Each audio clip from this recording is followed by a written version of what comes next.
য'ত বড়ো আছে, ৰাভা আছে, মাইনৰিটি আছে, বঙালী আছে, গাৰো আছে, ৰাজবংশী আছে, হয়নে? চবে একেলগে আছে। তেনেকুৱাই হ'ব লাগে। মোৰ লগত এজন বন্ধু আলহী আহিছে, আপোনালোকৰ আগত চিনাকি কৰি দিব বিচাৰিছো। তেখেতে ত্ৰিপুৰা চৰকাৰৰ কেবিনেট মন্ত্ৰী, দেখাত সৰু কিন্তু মন্ত্ৰী কেবিনেট। আপোনালোকে চবে হাত চাপৰি দিব লাগিব। শুক্লাচৰণ নোহাতিয়া, তেখেতে ত্ৰিপুৰাৰ মন্ত্ৰী। মই আজি সভাত উপস্থিত আমাৰ EM ডক্টৰ নীলোৎ স্বৰ্গীয়াৰী ডাঙৰীয়া, আমাৰ সভাত উপস্থিত আমাৰ চেন্ট্ৰেল কমিটিৰ এজন মুখপাত্ৰ আশৰাফুল ডাঙৰীয়া, আমাৰ কেন্দ্ৰীয় কমিটিৰ বিষয়ববীয়াসকল, জিলা কমিটিৰ বিষয়ববীয়াসকল আমাৰ ইয়াত উপস্থিত হৈছে। ইয়াত ইনচাৰ্জ হিচাপে কাম কৰিবলৈ আমাৰ তামোলপুৰৰ পৰা আহিছে সম্পাদক, জিলা কমিটিৰ সম্পাদক মহেন্দ্ৰ ৰাভা ডাঙৰীয়া। ইয়াত উপস্থিত মাতৃসকল, বাইদেউ ভনীসকল, দাদা ভাইসকল, মই সকলোলৈ ধন্যবাদ জনাইছো, শুভেচ্ছা জনাইছো আৰু কৃতজ্ঞতা জনাইছো। আজি বহুত দিনৰ পৰা আমাৰ মৈদুলে আহি পেলাই মোক কৈ আছে, প্ৰতিভা বাইদেৱে কৈছে, আমাৰ TCLCCৰ চেয়াৰমেন বাৰে বাৰে মোক কৈছে যে তিনটিলাৰ ফালে আহিব লাগে, আলুগুৰিৰ ফালে আহিব লাগে। মোৰ ভাই আয়ুবে কৈ আছে যে এই অঞ্চলত যোৱা 6 মাহৰ ধৰি মোক আহিবলৈ মাতি আছে। মই একচুৱেলি যোৱা বছৰে ভাবিছিলো এই অঞ্চলত সব এৰিয়াটো একবাৰ মটৰ চাইকেল লৈ ঘূৰিম, বিভিন্ন জাতি জনগোষ্ঠীৰ লোক আছে, গাঁওবিলাক চাব লাগে। কিন্তু আজি মই নিৰ্বাচনৰ সময় কিন্তু আপোনালোকক কথা দিছো, নিৰ্বাচনৰ পিছে আৰু একবাৰ আহিম মই, যিহেতু কোকৰাঝাৰতে থাকো, বেছি দূৰ নহয়। এই তিনটিলা আৰু যিখিনি গাঁও আছে চবতো ঘূৰিবলৈ এবাৰ আহিম মটৰ চাইকেল লৈ পেলাই। এতিয়া কথা হৈছে বিটিআৰ অঞ্চলত শান্তি আহিল, চবে নিৰাপত্তা পালে, আৰু এতিয়া সকলো জাতি জনগোষ্ঠীৰ সমস্যা সমাধান হ'ব লাগে।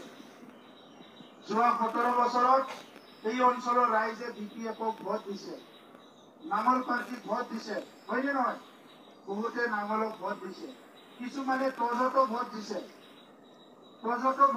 নাঙলতে ভোট দিছে। কিন্তু নাঙলে বিটিআৰ অঞ্চলত শান্তি আনিব নোৱাৰিলে, বিটিআৰ অঞ্চলৰ ৰাইজক নিৰাপত্তা দিব নোৱাৰিলে, বিটিআৰ অঞ্চলৰ ৰাইজৰ বিভিন্ন সমস্যাবিলাক সমাধান কৰিব নোৱাৰিলে। সেইকাৰণে 2020 চনত বিটিআৰ অঞ্চলৰ ৰাইজে UPPL আৰু BJPৰ চৰকাৰ আনিলে। UPPL BJPৰ চৰকাৰ অহাৰ লগে লগে বিটিআৰ অঞ্চলত স্থায়ী শান্তি আহিল। এতিয়া বিটিআৰ অঞ্চলত কোনো ভয় কৰিব লগা নাই।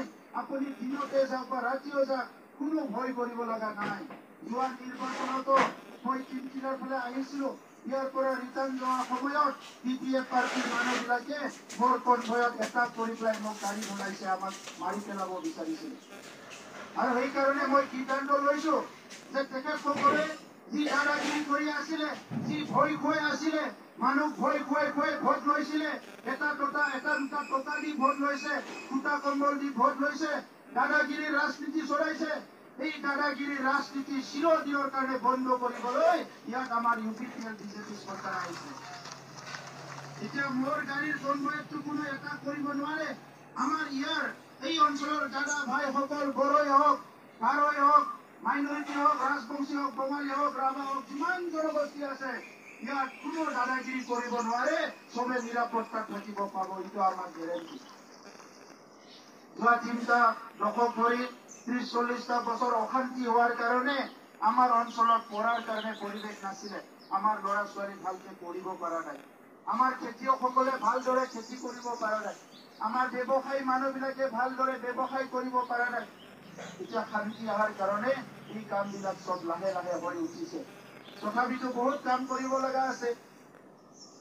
এই বৃহত্তৰ অঞ্চলত ভূমিৰ পাট্টা দিব লাগে, ভূমিৰ অধিকাৰ দিব লাগে। BPFৰ সময়ত এজন মানুহকো ভূমিৰ সমস্যা সমাধান কৰি দিব নোৱাৰিলে এই বিটিআৰ অঞ্চলত। মাত্ৰ 17 বছৰত 15,000 মানুহৰ সমস্যা সমাধান হ'ল। আমি মাত্ৰ 3টা বছৰত 1,14,000 পৰিয়ালৰ মাটিৰ সমস্যা সমাধান কৰিছো। BPFৰ সময়ত পুৰা বিটিআৰ অঞ্চলক লয় বিটিসি অঞ্চলক লয় মাত্ৰ 39,000 পিএমআইয়েৰ ঘৰ বনাব পাৰিছিলে কিন্তু আমাৰ সময়ত আমি মাত্ৰ 3টা বছৰত 2 লাখতকে বেছি পিএমআইয়ের ঘর নির্মাণ করা হল আর এই সাউথ ইস্ট ভিসিডিসি সকলে সাউথ ইস্ট ভিসিডিসিতে 1500 ঘর নির্মাণ করা হৈ গল এই অঞ্চলত 1500 ঘর হৈ গল 3টা বছৰত আজি যে মোৰ পানী আহিছে গাঁৱে গাঁৱে প্ৰধানমন্ত্ৰী নৰেন্দ্ৰ মোদী ডাঙৰীয়াই এনেকুৱা এজন প্ৰধানমন্ত্ৰী যিয়ে নেকি সদায় দুখীয়া গৰীব মানুহৰ কথা চিন্তা কৰে দুখীয়া মানুহ চাউল পাইছে নে নাই গৰীব মানুহ বেমাৰ হৈছে বেমাৰ চাবলৈ পইচা পাইছে নে নাই খোৱা পানীৰ পাইছে নে নাই বিভিন্ন সমস্যাৰ সমাধান হৈছে নে নাই সদায় চিন্তা কৰা মানুহটো হল প্ৰধানমন্ত্ৰী নৰেন্দ্ৰ মোদী ডাঙৰীয়া আজি অসমত আমাৰ দুখীয়া মানুহবিলাকে অৰুণোদয় পাইছে নে নাই ৰেচন কাৰ্ড পাইছে নে নাই বিভিন্ন সমস্যাবিলাক সমাধান হৈছে নে নাই সদায় আমাক খবৰ লৈ থকা মানুহজন হল ডক্টৰ হিমন্ত বিশ্ব শৰ্মা ডাঙৰীয়া আৰু আমি ইউপিপিএল চৰকাৰ ইয়াত অহাৰ পৰা সকলো জাতি জনগোষ্ঠীক একেলগে লৈ গৈ আগবাঢ়ি যাবলৈ বিচাৰিছো যোৱা ইলেকশ্যনত বিপিএফৰ মানুহবিলাক আহি টছৰ মানুহবিলাক আহি গাঁৱে গাঁৱে বিভিন্ন জনগোষ্ঠী ৰাইজক কৈছে ইউপিপিএল চৰকাৰ আহিলে ঘৰ জ্বলাই দিব ইউপিপিএল চৰকাৰ আহিলে খেদি দিব ইউপিপিএল চৰকাৰ আহিলে মাৰি দিব এনেকুৱা কথা কৈ পেলাই ভোট লৈছে হয়নে নহয় আপোনালোকে কওক বিভিন্ন জনগোষ্ঠী ৰাইজে টছে ভোট লৈছে বড়োবিলাকৰ ভয় খুৱাই ইউপিপিএলৰ ভয় খুৱাই নাহলে ভোট লৈছে আমাৰ মাইনৰিটি সকলক কৈছে যে আপোনালোকৰ ঘৰ জ্বলাব আপোনালোকক খেদি দিব আপোনালোকক মাটি নিদিব ইলেকশ্যন কৰিব এনেকুৱা কৈ পেলাই আপোনালোকৰ পৰা ভোট লৈছে নাঙল পাৰ্টীয়ে কিন্তু গণ্ডগোলটো কেতিয়া হৈছিল 2012 কাৰ চৰকাৰ আছিল ইউপিপিএলৰ চৰকাৰ আছিল না বিপিএফৰ চৰকাৰ আছিল বিপিএফৰ চৰকাৰ আছিল 2008 কাৰ চৰকাৰ আছিল ইউপিপিএলৰ না বিপিএফৰ চৰকাৰ আছিল 2014 কাৰ চৰকাৰ আছিল ইউপিপিএলৰ চৰকাৰ আছিল না বিপিএফৰ চৰকাৰ আছিল কাৰ চৰকাৰৰ দিনত ঘৰ জ্বলিছে কাৰ চৰকাৰৰ দিনত মানুহ মৰিছে আজি এই কথাবিলাক কোনো পাহৰি যোৱা নাই এই 3টা বছৰত কাৰোবাৰ ঘৰ জ্বলিছে এই 3টা বছৰত কাৰোবাৰ ঘৰ জ্বলিছে এই অঞ্চলত কোনোবা ইলেকশ্যন হৈছে এই অঞ্চলৰ কোনোবা দুয়াৰ পৰা পলাই যাব লগা হৈছে কোনো পলাই যাব লগা হোৱা নাই আজি আপোনালোকক মই প্ৰতিশ্ৰুতি দিছো যিসকলে 2003 চনৰ আগত আহিছে যিসকলে ইয়াত মাটি বাৰী থকাৰ কাৰণে আইনগতভাৱে তেখেতসকলে যোগ্য এই সকলো মানুহক মাটি বাৰী অধিকাৰ দিয়া হ'ব কোনো ইয়াৰ পৰা বাদ পৰি নাযায় আজি আমাৰ ৰাভা ভাইসকল আছে বাইদেউসকল দাদাসকল আছে আমাৰ নিজৰ জাতি ভাই ৰাজবংশীসকল আছে খিলঞ্জীয়া বিভিন্ন জনগোষ্ঠী আছে ইয়াতে বঙালীসকল মাইনৰিটিসকল এই সকলৰ সমস্যা সমাধান কৰাটো আমাৰ দায়িত্ব প্ৰধানমন্ত্ৰী ডাঙৰীয়াই বিচাৰে আজি কাশ্মীৰৰ পৰা লৈ উত্তৰ পূৰ্বাঞ্চললৈকে যিমান গণ্ডগোল আছিল সব শান্তি হৈ গল প্ৰধানমন্ত্ৰী ডাঙৰীয়াৰ নেতৃত্বত আমাৰ ইয়াত অস্ত্ৰ লোৱা যিমান মানুহ আছিলে আজি সবে মূল কুটিলাই আহিল আৰু আমাৰ ইয়াত হিংসা কৰিব পৰা কোনো পৰিৱেশ নাই এইটো কোনে বনাইছে এইটো নাঙলে বনোৱা নাই এইটো ট্ৰেক্টৰ আৰু পদুবোৰ লগ লাগি বনাইছে কিন্তু আপোনালোকক ভয় খুৱাইছে মাইনৰিটিৰ বাইদেউসকলক দাদা ভাইসকলক ভয় খুৱাইছে ইউপিপিএলৰ চৰকাৰ আহিলে ইয়াক মানে খেদি পঠাব 17 বছৰত কিয় নাঙলে মাটি নিদিলে 17 বছৰত কিয় এইবিলাক মানুহবিলাকক সহায় নকৰিলে এই কথাটো আজি প্ৰশ্ন কৰক আপোনালোকে এমচিএলএ ইলেকশ্যনত বাৰে বাৰে নাঙলক ভোট দিছিল এই বছৰ আমাৰ এই 3 বছৰত কিমান ঘৰ হ'ল টোটেল ভাউগুৰি 6000 এই 3 বছৰত 6000 পিএমআইৰ ঘৰ নিৰ্মাণ কৰা হ'ল আমাৰ ভাউগুৰি সমষ্টি এইটো দৰেশ্বৰ বয়াৰী কৰিব পৰা নাই এই 3 বছৰত ইয়াত কমসে কম 15-20 কিলোমিটাৰ ৰাস্তা নিৰ্মাণ কৰা হ'ল ভাউগুৰি এৰিয়াত এই 3 বছৰত দৰেশ্বৰে এইটো কৰিব পৰা নাই আমাৰ সঞ্জয় ভাই আমাৰ পাৰ্টিৰ মানুহবিলাক কৰি আছে গতিকে আজি চৰকাৰ নহয় এমচিএলএ জিকাই লাভ নাই তেখেতসকলৰ দিল্লীতো এতিয়া নাঙলৰ চৰকাৰ নাই দিছপুৰতো নাঙলৰ চৰকাৰ নাই কোকৰাঝাৰতো নাঙলৰ চৰকাৰ নাই চৰকাৰ কাৰ আছে ট্ৰেক্টৰৰ চৰকাৰ আছে যি সময়ত দিল্লীত নাঙলৰ চৰকাৰ আছিল দিছপুৰত নাঙলৰ চৰকাৰ আছিল কোকৰাঝাৰৰ নাঙলৰ চৰকাৰ আছিল এই সময়ত শান্তি আনিব নোৱাৰিলে নিৰাপত্তা দিব নোৱাৰিলে, মাটিৰ পাট্টা দিব নোৱাৰিলে, ঘৰ বনাই দিব নোৱাৰিলে, ৰেচন কাৰ্ড দিব নোৱাৰিলে। আজি কিমানৰ হাতত ৰেচন কাৰ্ড আছে? হাত উঠাওচোন। কিমানৰ হাতত ৰেচন কাৰ্ড আছে? চবৰে হাতত ৰেচন কাৰ্ড আছে। যিসকলৰ হাতত ৰেচন কাৰ্ড আছে সকলোৱে অৰুণোদয় পাব। এইটো আমাৰ মামাৰ গেৰেণ্টি। চবে অৰুণোদয় পাব। অৰুণোদয় লাগে নে নালাগে বাইদেউ? চবকে অৰুণোদয় লাগে? পিছফালে লাগে নে নালাগে? পিছফালৰ বাইদেউ বিলাক কোৱা নাই। অৰুণোদয় লাগে নে নালাগে পিছফালে? এতিয়া যাৰ যাৰ ৰেচন কাৰ্ড নাই, ৰেচন কাৰ্ড দিয়া হ'ব। যাৰ যাৰ ৰেচন কাৰ্ড আছে আপোনালোকৰ 4টা কাম হ'ব। মই কৈ দিম 4টা কাম। প্ৰথম, ৰেচন কাৰ্ড থকা বিলাকৰ কি পাব? চাউল পাব, মাইৰং মণ্ডল। দ্বিতীয়, ৰেচনত থকা বিলাক কি পাব? অৰুণোদয় পাব, 4,1200 টকা মাহে মাহে, 4,1200 টকা। তৃতীয়, অৰুণোদয় পোৱা বিলাক কি পাব? 5 লাখ টকাৰ চিকিৎসা ফ্ৰী। বেমাৰ হলে 5 লাখ টকা চিকিৎসা ফ্ৰী। চতুৰ্থ কি পাব? কাৰোবাৰ ঘৰত জ্যেষ্ঠ কোনোবা এজন যদি স্বৰ্গবাসী হয়, স্বৰ্গ এৰি যায়, 2 লাখ টকাৰ ইন্সুৰেন্স পাব। কিমান কাম পালে? 4টা কাম। আৰু যোৱা বছৰৰ ভিতৰত, এই বছৰৰ ভিতৰত 1 লাখ চাকৰি অসমত দিলে। আমি 6,000 চাকৰি কাউন্সিলত দিলো।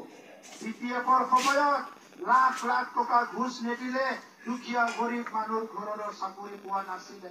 আমাৰ দিনত 8 পইচাও ঘুষ নেথাকে দুখীয়া গৰীব মানুহৰ ল'ৰা ছোৱালী চাকৰি পাইছে। এইটো হল পৰিৱৰ্তন। এইটো হল পৰিৱৰ্তন। আজি এই চাকৰি বিলাক কোনোবা চাহ দোকানত কাম কৰা, কোনোবা ঠেলা চলোৱা, ৰিক্সা চলোৱা, কোনোবা হাজিৰা কৰাৰ ল'ৰা ছোৱালী আজি পুলিচত, বেটেলিয়নত 3rd গ্ৰেড 4th গ্ৰেড চবতো চাকৰি পাইছে। এইটো হল পৰিৱৰ্তন। এই কাম নাঙলে কৰিব নোৱাৰে। নাঙলৰ চৰকাৰ থাকিলে এতিয়াও লাখ লাখ টকা ললেহেঁতেন। আমি খুটা কম্বলৰ ৰাজনীতি বন্ধ কৰিলো। মাহত বাইদেউ হওক, খুটা কম্বলৰ ৰাজনীতি বন্ধ কৰিলো। 100 টকাৰ কম্বল 50 টকাৰ খুটা দি BPF-এ ভোট লৈছিলে। আমি এতিয়া আইৱাৰ ঘৰ দি, অৰুণোদয় দি পেলাই, সব সুবিধা দি পেলাই, ল'ৰা ছোৱালীক বিনামূলীয়া পঢ়াৰ খৰচ পৰিৱেশ কৰি পেলাই আজি আমি আপোনালোকক হাত জোৰ কৰি ভোট খুজিব আহিছো। BPF-ৰ সময়ত দাদাগিৰি কৰি, দাবী ধমকি দি, ভৰি খুৱাই মানুহৰ ভোট বিচাৰিছিলে। আৰু আমি আপোনালোকক মৰম দি, সন্মান দি, নমস্কাৰ জনাই ট্ৰেক্টৰক ভোট দিয়ক বুলি ক'বলৈ আহিছে। এতিয়া আপোনালোকে ঠিক কৰক। আপোনালোকক দাবী ধমকি দিয়া মানুহ লাগে না মৰম কৰা মানুহ লাগে? আপোনালোকে ঠিক কৰক। কি মানুহ লাগে? মৰম কৰা মানুহ লাগে। তো সেইকাৰণে আজি এই পৰিৱৰ্তনটো চিমকিলা, আলুগুৰি এই অঞ্চলত, মই কোকৰাঝাৰত কৈ থাকে, এই অঞ্চলৰ মানুহবিলাক নাঙলক বহুত মৰম কৰে বুলি, হয় নে নহয়? নাঙলক মৰম কৰে। নাঙলৰ কিন্তু দিন নাই আৰু। 2020 চনতে নাঙলৰ ওপৰত ট্ৰেক্টৰ উঠিছে। নাঙলৰ ওপৰত ট্ৰেক্টৰ উঠিলে কি হব? নাঙল থাকিব আৰু নাঙল ভাঙি গল। এতিয়া এই কাৰণে যিসকল ডেকা ল'ৰাবিলাকে পুলিচত চাকৰি ল'ব বিচাৰিছে, 3rd গ্ৰেড 4th গ্ৰেড চাকৰি ল'ব বিচাৰিছে, তেখেতসকলে ভালকে পঢ়িব লাগিব, দৌৰিব লাগিব। ঘুষ দিয়াৰ কাৰণে চিন্তা কৰিব নালাগে। আগত মা দেউতাকসকলে ল'ৰা ছোৱালী ডাঙৰ হলে চাকৰি কৰিব লাগিলে মাটি বিক্ৰী কৰিব লাগিব, গৰু বিক্ৰী কৰিব লাগিব, সম্পত্তি বিক্ৰী কৰিব লাগিব, সোণা কন্দকত থব লাগিব বুলি ভাবিছিল। এতিয়া আমাৰ মা দেউতাকসকলে 18 চিন্তা কৰিব নালাগে। খালি ঘৰত ল'ৰা ছোৱালীক পঢ়িব পাৰা ভাল পৰিৱেশ কৰি থকাটোৱে যথেষ্ট। BPF-ৰ সময়ত জুৱা, মদ, ভাং, দাদাগিৰি এইবিলাক চলি আছিলে। আমাৰ সময়ত সুন্দৰ পৰিৱেশ এটা হৈ গল। সুন্দৰ পৰিৱেশ হৈছে নে নাই? এতিয়া এই পৰিৱেশটো বড়োকো লাগে, বঙালীকো লাগে, মাইনৰিটিকো লাগে, ৰাজবংশীকো লাগে, ৰাভাসকলকো লাগে, গাৰোসকলকো লাগে। সকলো জাতি জনগোষ্ঠী ক্ষুদ্ৰ ঘৰৰ পৰা আদি কৰি চবকো এই শান্তিৰ পৰিৱেশটো আমাক লাগে। বুজিছেনে? এতিয়া আমি কৈছিলো UPPL চৰকাৰ আহিলে সেল্ফ হেল্প গ্ৰুপত পইচা দিম। এতিয়ালৈকে আমি 10,000 সেল্ফ হেল্প গ্ৰুপক 25,000 কৰি টকা দিয়া হৈ গল। অহা বছৰত আৰু 10,000, টোটেল 20,000 সেল্ফ হেল্প গ্ৰুপক আমি 25,000 কৰি টকা দিবলৈ গৈ আছো। বাইদেউসকলে হাঁহ কুকুৰা পালন কৰা, ছাগলী পালন কৰা, কোনোবা মানে গৰু পালন কৰা, বোৱা কটা, কাপোৰ বোৱা, এই সব আঁচনিবিলাক আমি দি আছো। আমি কুটা কম্বল দিয়া নাই। মানুহ কেনেকৈ নিজৰ ভৰিত থিয় হ'ব পাৰে, জীৱিকাৰ উপায় ওলাব পাৰে, এই কামখিনি আমি কৰাই দি আছো। এই কামখিনি আপোনালোকক কৰি আছো। আমি কুটা কম্বল দিয়া নাই, কিন্তু 27,000 মহিলা, বেমাৰী আৰু ছাত্ৰ ছাত্ৰী 5,000 কৰি 1 লাখ মানুহৰ পৰিয়ালত আমি 5,000 কৰি টকা দিয়া হৈ গ'ল। সেইকাৰণে আজি আৰু বেছি দীঘলীয়া কথা নকওঁ, কাৰণ চবে সব কথা বুজি পাইছে। চব বুজি নাপায় নহয় মা, বুজি খাই নহয় মা, ঠিক আছে। তো দীঘলীয়া কথা আৰু নকওঁ। ইফালে অলৰেডি আমাৰ বাওকুংগ্ৰীটো বহুত ডেভেলপ হৈ আছে। 70 কোটি টকাৰ বাওকুংগ্ৰী প্ৰজেক্ট হ'ব। হৰিণাগুৰিৰ ফালে ইউনিভাৰ্চিটি হ'বলৈ গৈ আছে, কোকৰাঝাৰ ইউনিভাৰ্চিটি। আৰু EMMCL আৰু দূৰত বিচাৰি যাব নালাগে। EMMCL কোৱাৰ্টাৰো বাওকুংগ্ৰীৰ ওচৰতে হৈ গ'ল। আপোনালোকে ৰাতিপুৱা উঠি ক্লাছ মাৰি মাৰি যাব পাৰিব EM ছাৰৰ ওচৰত, MCL ৰ ওচৰত। 17 বছৰত EPF EMMCL থকা ঘৰ বনাই দিয়া নাছিলে। গতিকে মই এতিয়া ইয়াত আমাৰ নীলোৎ চৰকাৰী আছে EM, এইটো হ'ল নীলোৎ চৰকাৰী আগত আহা। এই ইলেকশ্যনৰ পৰা আহা ইলেকশ্যনলৈকে নীলোৎ চৰকাৰী বাওকুংগ্ৰী সমষ্টিৰ ৰাইজৰ দুখ দুৰ্যোগ সমস্যাবিলাক চাবলৈ এই EM জনক দায়িত্ব দিলো, আপোনালোকৰ ওচৰত গতাই দিছো। ই প্ৰত্যেক মাহত আপোনালোকৰ তাত আহিব আৰু ৰাইজৰ কথা খবৰ ল'ব। তেখেতে পানীৰ কাম কৰে, গাঁৱে গাঁৱে পানী দিয়ে।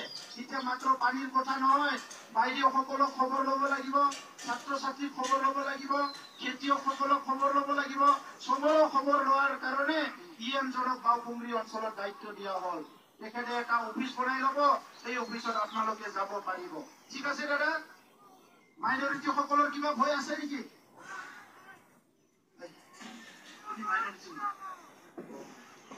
মই মাইনৰিটিকে সুধিছো, বড় যেন লাগিছে আপোনাক। মই মাইনৰিটিকে সুধিছো, তেখেতে দেখাত বড় দৰে হয় না? চবে মানে অলপ সমান হৈ গৈছে। কোন বঙালী, কোন বড়ো চিনি পোৱা দিগদাৰ হৈ গৈছে। আৰণাইটো দেখা পালেহে গম পাব ই বড়ো। চবে ভালে আছে? বিহু খাইছে? বিশ্ব খাইছে? চবে বিশ্বত নাচিছে? ঠিক আছে, আপোনালোকক আৰু দিগদাৰ নকৰো, ঘৰত যাব লাগিব, এতিয়া গধূল হ'ল হয় না? 7 তাৰিখে কি কৰিব লাগিব? 7 তাৰিখে কি কৰিব লাগিব? কি ছবিত ভোট দিব লাগিব? একবাৰ সকলো কওকচোন, মই শুনো। কি ছবিত ভোট দিব লাগিব? কি ছবিত ভোট দিব লাগিব? কি ছবিত ভোট দিব লাগিব? চবে কওক, জয়ন্ত বসুমতাৰী জিন্দাবাদ, জয়ন্ত বসুমতাৰী জিন্দাবাদ, জয়ন্ত বসুমতাৰী জিন্দাবাদ। ট্ৰেক্টৰৰ ছবিত ভোট দিয়ক, ট্ৰেক্টৰৰ ছবিত ভোট দিয়ক। এতিয়া বহুত কথা পাতিব লগা আছিল। নিৰ্বাচনৰ পিছত আহিলে বাওকুংগ্ৰীৰ প্ৰত্যেকটো গাঁৱৰ পৰা 2জন মহিলা 2জন পুৰুষ মাতি মই এটা জাগাত